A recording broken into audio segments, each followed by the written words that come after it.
Assalamualaikum warahmatullahi wabarakatuh. Halo adik-adik, hari ini kita akan mempelajari materi interaksi makhluk hidup dengan lingkungannya.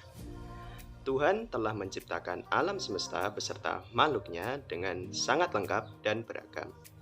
Indonesia merupakan negara dengan bentang alam yang indah dan harus dijaga kelestarian lingkungan serta sumber daya alam yang ada di dalamnya.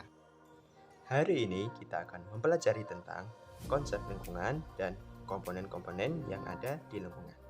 Untuk lebih jelasnya, mari kita simak video berikut ini. Sebelumnya, apakah kalian tahu apa itu lingkungan? Lingkungan adalah segala sesuatu yang terdapat di sekitar makhluk hidup dan berpengaruh terhadap aktivitas makhluk hidup. Dalam lingkungan, setiap makhluk hidup bergantung pada makhluk hidup yang lain maupun sumber daya alam yang ada di sekitarnya. Pada intinya, lingkungan terdiri dari dua komponen utama, yaitu komponen biotik dan komponen abiotik. Komponen biotik meliputi seluruh makhluk hidup, sedangkan komponen abiotik terdiri dari makhluk tak hidup atau benda mati. Antara makhluk hidup dengan lingkungannya akan membentuk suatu hubungan timbal balik yang dinamakan dengan ekosistem. Pada dasarnya, setiap ekosistem memiliki dua komponen utama, yaitu komponen biotik dan komponen abiotik. Berdasarkan perannya di ekosistem, komponen biotik dibedakan menjadi produsen, konsumen, dan dekomposer. Produsen merupakan komponen biotik yang mampu menghasilkan makanannya sendiri atau disebut juga dengan istilah autotrof. Makanan tersebut dihasilkan melalui proses fotosintesis. Contohnya adalah tumbuhan.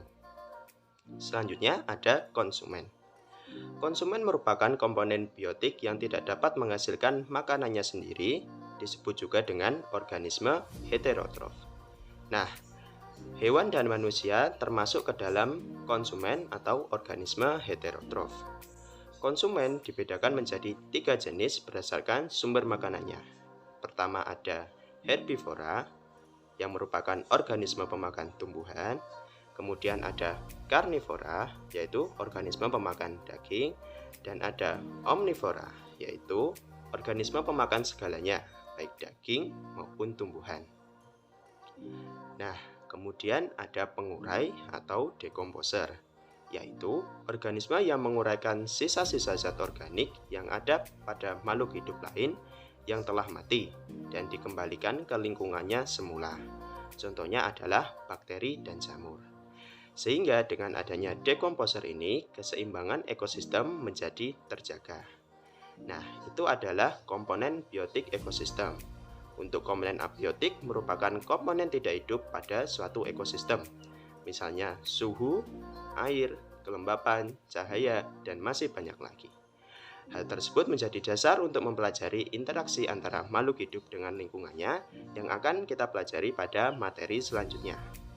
Nah, contohnya coba kita cermati di ekosistem sawah. Terdapat komponen biotik seperti belalang, katak, ular, siput, dan binatang kecil lainnya. Sedangkan untuk komponen abiotiknya seperti tanah, air, cahaya, dan sebagainya.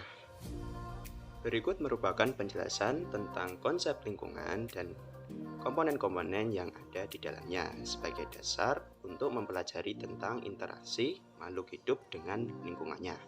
Semoga video ini dapat memberikan manfaat bagi adik-adik untuk lebih menjaga kelestarian lingkungan yang ada di sekitar kita sebagai bentuk rasa syukur kita terhadap ciptaan Tuhan Yang Maha Esa. Sampai jumpa di materi selanjutnya. Assalamualaikum warahmatullahi wabarakatuh.